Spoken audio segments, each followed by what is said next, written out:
নমস্কার, শিব শক্তি অ্যাস্ট্রো চ্যানেলের পক্ষ থেকে সকলকে স্বাগত জানাই এবং সেই সঙ্গে কিন্তু শিব শক্তি অ্যাস্ট্রো চ্যানেলের পক্ষ থেকে বাংলাদেশের আপামর মানুষকে জানাই শ্রদ্ধা, সম্মান এবং সেই সঙ্গে ভালোবাসা। ভূমিকাটা শুনে অবশ্যই আপনারা কিন্তু বুঝতে পারছেন যে আজকের ভিডিওর বিষয় মূলত কি হতে চলেছে। হ্যাঁ, একদমই ঠিক তাই। বাংলাদেশের নির্বাচনের সবচেয়ে বড় আপডেট নিয়েই কিন্তু আজকে আলোচনা করব। অবশ্যই আপনারা কিন্তু সঙ্গে থাকুন। বর্তমানে কিন্তু ইউটিউবে বিভিন্ন ভিডিও আসছে, প্রচুর পরিমাণে ভিডিও আসছে বাংলাদেশের নির্বাচনকে নিয়ে। বিষয় হচ্ছে সেই ভিডিওগুলোর যৌক্তিকতা সম্পর্কে কিন্তু যথেষ্ট সন্দেহ আছে। দেখুন, জ্যোতিষ শাস্ত্র যেটা কিন্তু গ্রহের অবস্থান এবং একই সঙ্গে কিন্তু গণনা নির্ভর একটি শাস্ত্র, নির্ভুল একটি শাস্ত্র, যে শাস্ত্রটাকে নিয়ে বর্তমানে কিন্তু মন গড়া কিছু অভিমত সেগুলো কিন্তু ইউটিউবে ঘুরছে, যার মধ্যে কিন্তু গণনার লেশ মাত্রও নাই। মূলত ইউটিউবে অনেকেই হয়তো বলছেন যে জুন মাসের মধ্যে শেখ হাসিনা ফিরবেন, শেখ হাসিনা মূলত কলকাতাতে আছেন এবং সেই সঙ্গে সড়ক পথে ফিরবেন। এই ধরনের নানা আজগুবি গল্প কিন্তু আমরা ইউটিউবের মধ্যে অবশ্যই পাচ্ছি, সেই সঙ্গে আপনারাও হয়তো দেখেছেন। এখন বিষয় হচ্ছে যে জ্যোতিষ শাস্ত্রের গণনা সেইটা কিন্তু ভীষণ দরকার, একেবারে পুঙ্খানুপুঙ্খ ভবিষ্যৎবাণীর ক্ষেত্রে। শুরুতেই একটা কথা বলবো, সেটা হচ্ছে বাংলাদেশের পরিবর্তন হয়েছে 2024 সালে, যে সালটা কিন্তু মূলত ছিল শনির বছর এবং সেই সঙ্গে কিন্তু অগাস্ট মাস, যেটা কিন্তু মূলত শনির মাস। সেই সঙ্গে বাংলাদেশের জন্ম সময়, বাংলাদেশের যে সময়টাতে স্বাধীনতা মূলত প্রাপ্ত হয়েছে, সেই সময়টাকে আমরা যদি ধরি, সেই ক্ষেত্রে আমরা দেখব সেটা হচ্ছে বাংলাদেশের কিন্তু বৃশ্চিক রাশি এবং বৃশ্চিকের সাপেক্ষে সেই সময়ে কিন্তু ধাইয়া চলছিল। বৃশ্চিকের বহু মানুষই হয়তো আছেন যে মানুষগুলো কিন্তু যথেষ্ট ডিস্টারবেন্সের মধ্যে ছিলেন এবং সেই সঙ্গে ফোর্থ হাউসে অবস্থান করছিল শনি, যার ফলে কিন্তু সেই সময়ে পরিবর্তন সেইটা কিন্তু মূলত সুনিশ্চিত হয়েছে। সেই সঙ্গে সেই সময়ে শনি কিন্তু বকরি অবস্থাতে ছিলেন, সেই সঙ্গে শতভিষা নক্ষত্রে অবস্থান করছিলেন, যে নক্ষত্র কিন্তু নির্দেশ করে রাহুকে। রাহু নির্দেশ করে পরিবর্তন, রাহু নির্দেশ করে বিপ্লব এবং সেই সঙ্গে শনি যে নির্দেশ করে জনগণকে, যার ফলে কিন্তু একটা চেঞ্জ সেইটা কিন্তু এসেছে। একই সঙ্গে সেই সময়ে কিন্তু শেখ হাসিনাকে দেশ মূলত ছাড়তে হয়েছে, যেহেতু হাসিনারও কিন্তু লগ্ন ছিল বৃশ্চিক লগ্ন, যার ফলে কিন্তু সেই সময়ে দেশকে ছাড়তে হয়েছে। এখন বিস্তারিত আলোচনা করব। নির্বাচন সামনে, নির্বাচনকে সামনে রেখে আমরা আলোচনা করব নির্বাচন মূলত কোন সময় হচ্ছে এবং সেই সঙ্গে নির্বাচনে মূলত কারা কারা অংশগ্রহণ করবেন এবং একই সঙ্গে নির্বাচনে জয়ী হবে কে, একেবারে পুঙ্খানুপুঙ্খ ডিটেলস আলোচনা করব। দেখতে থাকুন আপনারা। বিস্তারিত আলোচনা শুরু করার আগে সকলকে অনুরোধ করব, অবশ্যই আপনারা কিন্তু চ্যানেলটিকে সাবস্ক্রাইব করবেন, যেহেতু একটা ভিডিওর মাধ্যমে কিন্তু সমস্ত আলোচনা করা সম্ভব নয়। ধাপে ধাপে আমি কিন্তু আলোচনাটিকে অবশ্যই এগিয়ে নিয়ে যাব। সেই ক্ষেত্রে আপনারা অবশ্যই কিন্তু চ্যানেলটিকে সাবস্ক্রাইব করবেন এবং সেই সঙ্গে নিজেদের সম্পর্কে জানার জন্যও কিন্তু অবশ্যই আপনারা সঙ্গে থাকবেন। সাবস্ক্রাইব অবশ্যই আপনারা করবেন। দেখুন, যে কোনো সিদ্ধান্ত নেওয়ার ক্ষেত্রে কিন্তু গ্রহের অবস্থান আমাদেরকে দেখতে হবেই হবে। যে কোনো সিদ্ধান্ত নেওয়ার ক্ষেত্রে গ্রহের অবস্থান যদি আপনার সিদ্ধান্তকে সাপোর্ট না দেয়, সেই ক্ষেত্রে কিন্তু মূলত প্রবলেম হবেই হবে। ধরুন আপনি একটা ব্যবসার সঙ্গে সংযুক্ত আছেন, আপনি চাইছেন যে ব্যবসার শ্রীবৃদ্ধির জন্য আপনি ইনভেস্ট করবেন। এখন সেই সময়ের গ্রহের অবস্থান যদি সেই সিদ্ধান্তকে সাপোর্ট না দেয়, সেই ক্ষেত্রে কিন্তু অবশ্যই প্রবলেম আসবেই আসবে। অর্থাৎ অবশ্যই যে কোনো সিদ্ধান্ত নেওয়ার ক্ষেত্রে দেখে নিন যে গ্রহের সেই সময়ের অবস্থান অবশ্যই সিদ্ধান্তকে সাপোর্ট করছে কিনা। যদি করে, সেই ক্ষেত্রে বিনা প্রতিকারেই আপনারা ভালো থাকবেনই থাকবেন। বুঝবেন আপনারা কিভাবে? অবশ্যই আপনারা কিন্তু চ্যানেলটিকে সাবস্ক্রাইব করবেন, যাতে গ্রহের গোচরের সঙ্গে সঙ্গে সমস্ত ভিডিওর নোটিফিকেশন আপনাদের কাছে সহজে পৌঁছে যায়, আপনারা বুঝতে পারেন যে সেই সিদ্ধান্ত, অর্থাৎ আপনি যে সিদ্ধান্তটা নিতে যাচ্ছেন সেই সময়ের গ্রহের অবস্থান সেই সিদ্ধান্তকে সাপোর্ট করবে কিনা। ভালো থাকুন আপনারা, এবং সেই সঙ্গে অবশ্যই আপনারা দেখতে থাকুন, সঙ্গে থাকুন। বিস্তারিত আলোচনা শুরু করছি। বর্তমানে কিন্তু বাংলাদেশের নির্বাচনকে নিয়ে অনেকেই কিন্তু যথেষ্ট চিন্তায়, যথেষ্ট উৎকণ্ঠায়, মূলত কি হতে চলেছে সেইটাই কিন্তু আমরা দেখব। বাংলাদেশের স্বাধীনতা দিবস, যেটা হচ্ছে ডিসেম্বরের 16 তারিখ 1971 বৈকাল 5টা, যেদিন কিন্তু মূলত পশ্চিম পাকিস্তানের যে আত্মসমর্পণ, যার মাধ্যমে কিন্তু বাংলাদেশের স্বাধীনতা এসেছিল। যদিও 1972 যে সময় থেকে কিন্তু সেই স্বাধীনতা দিবস মূলত পালিত হয় 26শে মার্চ তারিখে।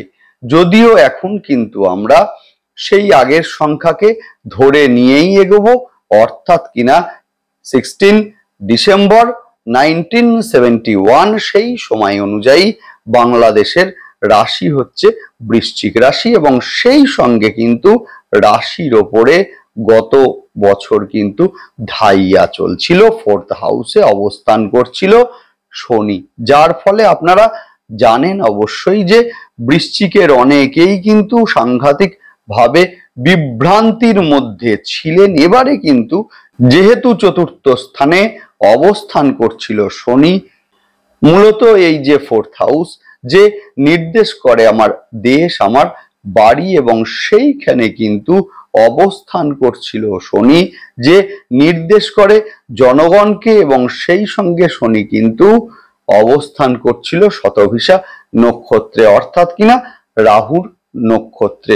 রাহু যে নির্দেশ করে বিপ্লব বা বৈপ্লবিক একটা পরিবর্তন, সেটাকে, যার ফলে কিন্তু এই সময়ে জনগণের দ্বারা একটা বিপ্লব সেইটা কিন্তু সেই সময়ে সংগঠিত হয়েছে, এবং যার ফলে কিন্তু বাংলাদেশের পরিবর্তন সেইটা কিন্তু সাধিত হয়েছে। এবং সেই সঙ্গে সেই সময়ে প্রধানমন্ত্রী শেখ হাসিনা দেশ সেই সময়ে ছাড়লেন, এবং মোহাম্মদ ইউনূস কিন্তু ক্ষমতায় এলেন। এই যাবতীয় ইতিহাস আমরা জানি। বর্তমানে বিষয় হচ্ছে, অনেকেই হয়তো নির্বাচনের এই যে সম্মুখ সমরে দাঁড়িয়ে অনেকেই হয়তো বলছেন যে ইউনূস যিনি রাজনীতি বোঝেন না। এখন বিষয় হচ্ছে, আমি বলবো যেটা, সেটা হচ্ছে রাজনীতি কিন্তু উনি ভালোই বোঝেন, এবং সেই কারণে কিন্তু নির্দিষ্ট একটি দলের পৃষ্ঠপোষণা সেইটা কিন্তু উনি এই সময়ে করছেন, এবং সেই দলের বহু অপরাধ যেগুলো তিনি এই সময়ে মূলত ক্ষমা করছেন। এখন নির্বাচন, বাংলাদেশের গ্রহগত অবস্থান সাপেক্ষে বর্তমানে কিন্তু 5ম স্থানে শনির অবস্থান, এবং সেই সঙ্গে 4th স্থানে রাহুর অবস্থান। রাহুকে একমাত্র নিয়ন্ত্রণ কিন্তু করতে পারে দেবগুরু বৃহস্পতি। সেই বৃহস্পতিও কিন্তু বর্তমানে আদ্রা নক্ষত্রে অবস্থান করছেন, অর্থাৎ রাহুর নক্ষত্রেই অবস্থান করছেন। আবার রাহু কিন্তু বর্তমানে পূর্ব ভাদ্রপদ নক্ষত্রে অবস্থান করছেন, অর্থাৎ বৃহস্পতিরই নক্ষত্রে অবস্থান করছেন, যার ফলে কিন্তু এই সময়ে নির্বাচনের যে সম্ভাবনা সেইটা কিন্তু নাই বললেই চলে। নির্বাচন হবে কিন্তু রাহু নভেম্বরের পরে নিজের নক্ষত্রে সঞ্চার করছেন, সেই সঙ্গে বৃহস্পতিও কিন্তু একই সময়ে নিজের নক্ষত্রে সঞ্চার করবেন, অর্থাৎ বৃহস্পতি কিন্তু সেই সময়ে নিজের নক্ষত্রে অবস্থান করবেন। বৃহস্পতির দ্বারা সেই সময়ে কিন্তু রাহু অনেকাংশে নিয়ন্ত্রণে থাকবে, যার ফলে নির্বাচন কিন্তু এই সময়ে যথেষ্ট সুষ্ঠু হবে। এবং সেই ক্ষেত্রে কিন্তু আমরা বলতেই পারি সেটা হচ্ছে 2026 সালের মে জুন মাসের মধ্যে নির্বাচন হবে। এবং সেই সঙ্গে 2026 সাল যেটাকে যোগ করলে আমরা পাই এক সংখ্যা, যে সংখ্যা কিন্তু রবি নিয়ন্ত্রিত, রবি নির্দেশ করে কিন্তু মূলত সরকারকে, যার ফলে কিন্তু এই সময়টা যথেষ্ট অনুকূল হবে সরকার গঠনের ক্ষেত্রে।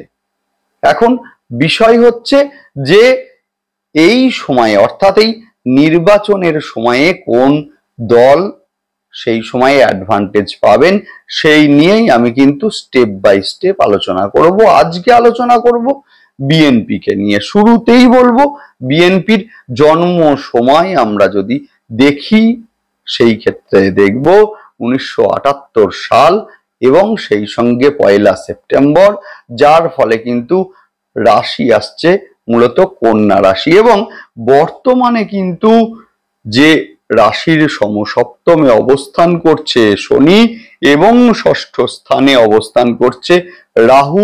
দেখুন, মূলত সরকার গঠন করতে গেলে বা নির্বাচনে জয়লাভের জন্য কিন্তু অবশ্যই কিন্তু আমাদের দরকার পড়ে ষষ্ঠ স্থান এবং সেই সঙ্গে সপ্তম স্থান।